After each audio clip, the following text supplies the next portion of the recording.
welcome to my channel. Today I am providing you a Hindi explanation of the poem.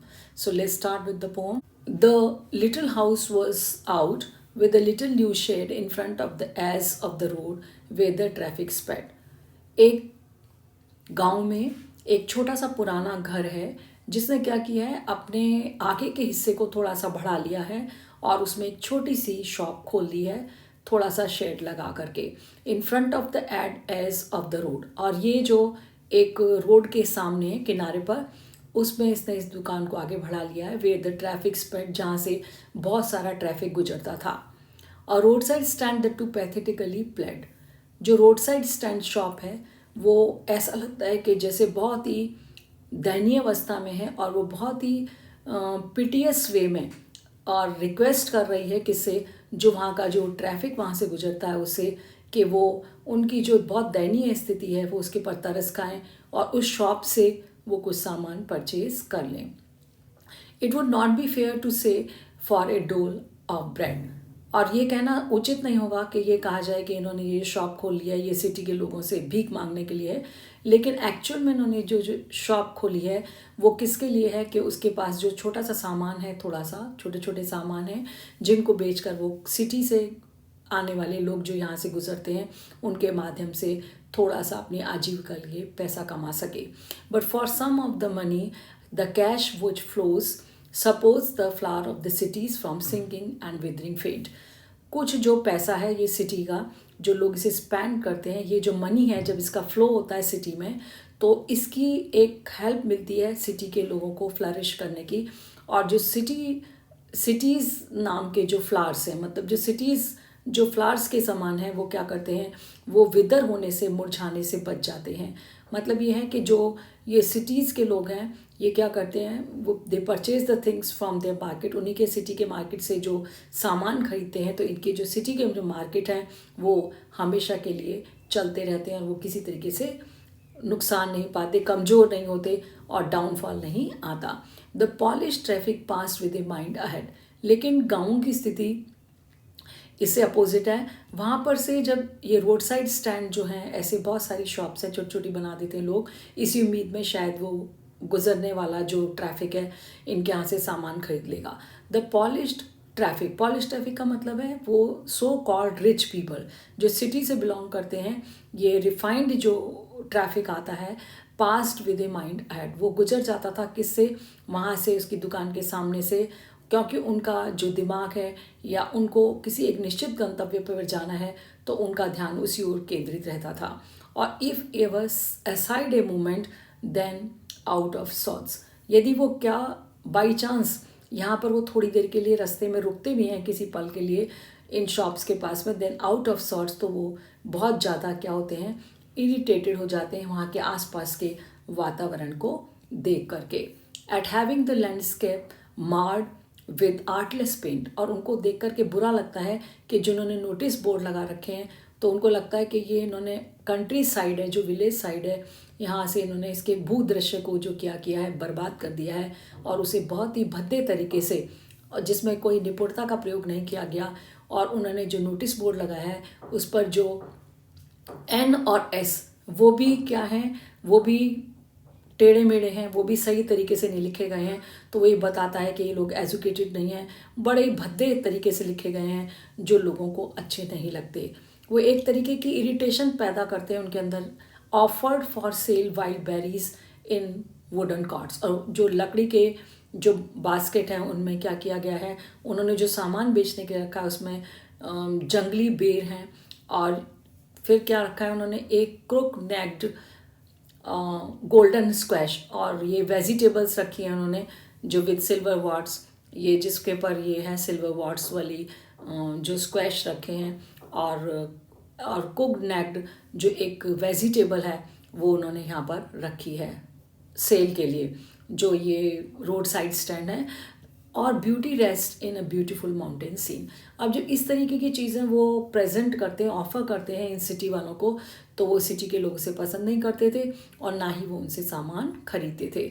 और beauty rest in the beautiful mountain scene, उनको ये ऐसा लगता है कि जो सुंदर दृश्य केवल वो कहाँ पर देख सकते हैं, पहाड़ों पर ही मिलेंगे उन्हें देखने को। You have the money but if you want to be mean, why keep your money and go along. तो जो ये दुखी हुआ जो व्यक्ति है यहाँ गांव का, जो विलेज का, जिसकी ये रोड साइड स्टैंड शॉप है, वो कहता है यू हैव द मनी, हालांकि तुम्हारे पास माना पैसा है, but if you want to be me, लेकिन तुम कैसे हो, तुम माइजर हो, कंजूस हो, वाई कीप योर मनी, फिर तुम इस पैसे को तुम्हारे पास होने से क्या फ़ायदा है, एंड गो अलोंग। और ये लोग आगे चले जाते हैं बिना कोई दया दिखाए यहाँ के लोगों पर। मतलब यहाँ से वो कोई सामान नहीं खरीदते, वो सिर्फ इन चीज़ों को देखते हैं और यहाँ से चले जाते हैं। The hurt to the scenery would not be my complaints. वो कहता है कि जो ये यहाँ के भू दृश्य को जो नुकसान पहुँचाते हैं अपनी कारों से, वो जो यहाँ से रोन देते हैं इस ब्यूटीफुल जो दृश्य को, तो मैं उसकी कोई शिकायत नहीं कर रहा हूँ। So much as the trusting sorrow of what is unset. उनका इतना ज़्यादा दुख है जो उस दुख को उन्होंने कभी भी व्यक्त नहीं किया।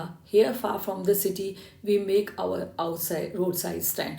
कहते हम देखो दूर सिटी से आकर के यहाँ एक सुनसान जगहों पर, फार ऑफ मतलब बहुत दूर आकर के सिटी से आउटस्कर्ट्स एरिया में हम ऐसी शॉप रोड साइड स्टैंड बना लेते हैं, किस उम्मीद के लिए कि यहाँ पर हमारा कुछ थोड़ा सामान बिक जाए और हमारी भी आजीविका चल जाए। And ask for some city money to feel in hand. और हम चाहते हैं कि ये जो सिटी के लोग यहाँ से गुजरते हैं वो अपना पैसा खर्च करें, तो हम भी उस पैसे का थोड़ा सा आनंद उठाएं। To try if it will not make our big expend. हमारी एक छोटी सी कोशिश है कि जिससे हम अपनी आजीविका चला सकें। हम इससे कोई बहुत बड़ी ऐसी इच्छा नहीं रखते हैं कि हम बहुत बड़ा बिजनेस एक्सपेंड कर लेंगे, बढ़ा लेंगे। And give us the life of moving pictures, promise that the party in power is said to be keeping from us.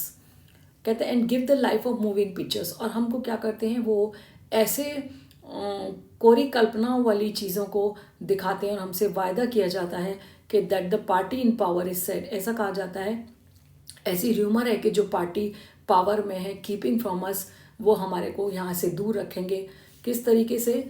It is the news, ये एक ऐसी र्यूमर है कि दैट ऑल दीज पिटीफुल किन, ये जो पुअर रूरल फॉक हैं, ये जो बेचारे गरीब गाँव के लोग हैं, are to be bought out and mercifully gathered in to live in a villages. कहते हैं इनको क्या किया जाएगा, इनसे इनका सब जो ज़मीन वगैरह है वो परचेज कर ली जाएगी और बड़ी दयापूर्ण पैथेटिक कंडीशन में जो ये लोग हैं इनको इकट्ठा एक जगह गाँवों में जाकर बसा दिया जाएगा। और उनको ये आश्वस्त किया जाता है कि उनको ऐसी जगहों पर बसाया जाएगा जहाँ पर उनको भी शहरों की तरह फैसिलिटीज़ मिलेंगी। वहाँ पर उनको थिएटर मिलेंगे और उनको शॉप्स मिलेगी, स्टोर मिलेगा, where they won't have to think for themselves anymore. ऐसी अच्छी जगह पर उनको बसाया जाएगा कि जिससे कि उन्हें आगे अपने बारे में और चिंता करने की आवश्यकता नहीं होगी। Wild greedy doers beneficent beast of prey. कहते हैं लेकिन ये जो लोग हैं ये कैसे हैं, ग्रीडी हैं, बहुत लालची हैं, ये अपना ही भला सोचते हैं। एंड बेनिफिशेंट और doing good beast of prey. लेकिन ये लोग उस तरीके से हैं, हंटर्स के समान है, शिकारी के समान है, जो केवल अपना ही लाभ देख रहे हैं। Swarm over their lives enforcing benefits. और उन्हीं की जिंदगियों के आसपास मंडराते रहते हैं और उनको लालच देते हैं बेनिफिट्स का, बहुत सारे लाभों का।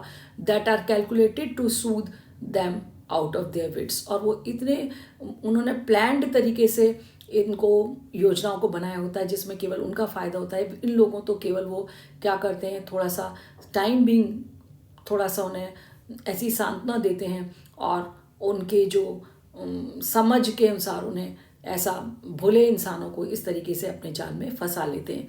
And by teaching them how to sleep they sleep all day. और वो क्या करते हैं कि इस तरीके से उन लोगों को, जो लोग बहुत ही इनोसेंट हैं, उनको इस तरीके के पाठ पढ़ाए जाते हैं, how to sleep they sleep all day. वो खुद उनको ऐसा पढ़ाते हैं कि तुम्हें अपनी ज़िंदगी में कैसे आराम से रहना है, और उनको ये स्वप्न दिखा करके और उनसे इस प्रकार से चीटिंग करके ये खुद लोग जो ग्रीडी गुड डूअर्स हैं ये अपने खुद आराम से अपनी ज़िंदगी बिताते हैं। And destroy their sleeping at night the ancient way. और ये एक पुराना तरीका है चीटिंग का जो चलता आ रहा है, और इस तरीके से क्या करते हैं, बर्बाद कर देते हैं, उनकी रातों की नींदों को उनसे छीन लेते हैं। Sometimes I feel my self I can hardly bear कई बार जो लेखक हैं, जो कवि हैं, वो कहते हैं कई बार मुझे ऐसा महसूस होता है, आई कैन हार्डली बियर, कि मैं इस प्रताड़ना को, इस जो इनको शोषण किया जा रहा है, एक्सप्लॉयटेशन इनका हो रहा है, मैं इसको और आधा ज़्यादा सहन नहीं कर सकता। The thought of so much childish longing in when, इनके अंदर जो एक विचार पनपा हुआ है, ये एक बच्चों जैसा विचार है, और ये जो कि उनको उनकी चाइल्डिश डिज़ायर है, बच्चे जैसी इच्छा है कि उनका कभी उनके सामान को खरीद लिया जाएगा और उनको अच्छी ज़िंदगी मिल जाएगी। इन वेन, ये बेकार है, व्यर्थ है। The sadness that lurks the open window there, इनके दुख को हम देखते हैं कि वो कैसे इनकी खुली हुई खिड़कियों में से इनके दृश्य को हम महसूस कर सकते हैं। That waits all day in almost open prayer, कहते इनकी जो सैडनेस है वो किस में दिखाई देती है कि उनकी जो हमेशा खिड़कियाँ, विंडोज़ खुली रहती हैं रात के समय में भी, इस इंतज़ार में कि शायद यहाँ से कोई पासस बाय गुजरने वाले रुकेंगे और उनकी दुकान से सामान खरीदेंगे। दैट वेट्स ऑल डे, ये पूरा दिन इंतज़ार करते हैं, और ये लोग इन ऑलमोस्ट ओपन प्रेयर, और ये भगवान से प्रार्थना करते रहते हैं। और फॉर द सीक्वल, उन लोगों से ही प्रार्थना करते हैं कि वो सामान खरीदें। For the sequel of brakes, जैसे ही कोई ब्रेक्स, कार के लगने की कोई आवाज़ होती है, तीखी आवाज़ आती है, the sound of A stopping car, कोई भी कार के रुकने की जो आवाज़ होती है, of all the thousand selfish cars that pass, ऐसी हजारों जो स्वार्थी लोगों की कारें यहाँ से गुजरती हैं। Just one in inquire what farmers prices are, वो वहाँ पर ख़रीदने के लिए कुछ नहीं रुकते, वो सिर्फ इसीलिए अचानक से रुकती हैं बड़े ब्रेक के साथ में कि वो वहाँ पर पूछताछ करते हैं कि फार्मर्स के जो अनाज वगैरह हैं, जो उनके सामान हैं, उनके क्या कीमतें हैं।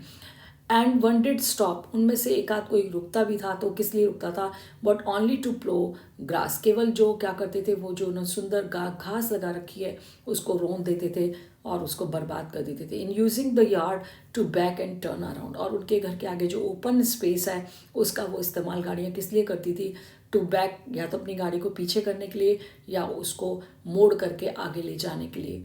And another to ask the way to where it was bound, और उनमें से यदि कोई रुकता भी था वो किसके लिए रुकता था, वो रास्ता पूछता था कि ये रास्ता आगे कहाँ जाता है।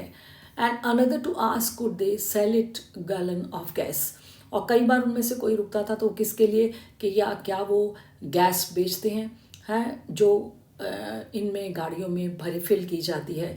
They could not, they had none didn't it see, कहते वो उन्हें पता है कि ये ऐसी चीज़ों को उनके लिए कुडंट, वो ऐसा नहीं करते थे, वो ऐसी गैस वगैरह नहीं बेचते हैं।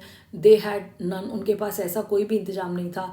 डिडंट इट सी, क्या ये उन्हें दिखाई नहीं देता था, मतलब इसमें झुंझुलाहट है, एग्रेशन है कि किस तरीके से वो लोग ऐसे फालतू प्रश्न उनसे करते हैं जो जिनका कोई अर्थ नहीं है।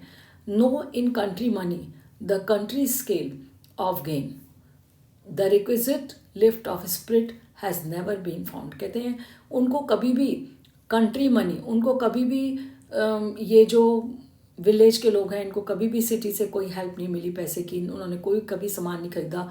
द कंट्री स्केल लेवल, और ना ही उनको क्या है उसका लेवल मिलता है, जो एक स्तर है उनका जो उनको ग्रामीणों को कभी नहीं मिल पाता। द रिक्विजिट, जो उनकी रिक्वायरमेंट है, lift of spirit to become more cheerful, वो चाहते हैं कि उनकी भी ज़िंदगी खुशहाल हो जाए, लेकिन ऐसा वो कभी नहीं प्राप्त कर सके हैं, क्योंकि ये जो यहाँ से गुजरने वाले लोग हैं उनका केवल सिर्फ पूछताछ करना ही एक मतलब होता है, बाकी वो कुछ सामान उनसे नहीं खरीदते हैं। और so the voice of country seems to complain, इसीलिए जो ये जो रूरल साइड के लोग हैं इनकी जो आवाज़ है ऐसा प्रतीत होती है कैसे कोई शिकायत कर रही है। I can't help owing the great relief it would be to put these people at one stroke, जो पोइट है वो अपने आप को बहुत ही ज़्यादा क्या करते हैं, बहुत ही दुखी पाते हैं और वो हेल्पलेस पाते हैं। आई कांट हेल्प ओइंग, कि मैं कुछ भी नहीं कर पा रहा हूँ इनके लिए। The great relief it would B, इनके लिए एक बहुत बड़ा एक कंफर्ट होगा, आराम होगा। It would be to put these people at one stroke, कि एक सिंगल एक्शन से, एक सिंगल अटैक से इनकी आफ्टर हैविंग इमीडिएट इफेक्ट, अभी तुरंत से ही उनकी जो सारे पेन जो है उसका दर्द है एक साथ ले लिया जाए। वो सिर्फ कैसे हो सकता है कि ये लोग जो हैं इनको हमेशा के लिए इनको इससे छुटकारा दिला दिया जाए। And the next day I come back in to the same, और अगले दिन जब मैं किस में आऊँगा, कवि कहते हैं जब मैं होश में आऊँगा तब, क्योंकि इतनी सफरिंग देखी है, पीड़ा देखी है, आई वंडर, मुझे हैरानी होगी, how I should like you to come to me and offer to pit me gently out of my pain. और मुझे हैरानी होगी यदि आप में से यदि कोई मेरे पास आएगा और मुझे अपनी हेल्प बड़े ही कामली, बहुत ही जेंटली आकर के अपनी हेल्प देगा और मुझे क्या करेगा, इस डिस्ट्रेस से, इस दुख से बाहर निकाल लेगा। Thank you very much, bye bye.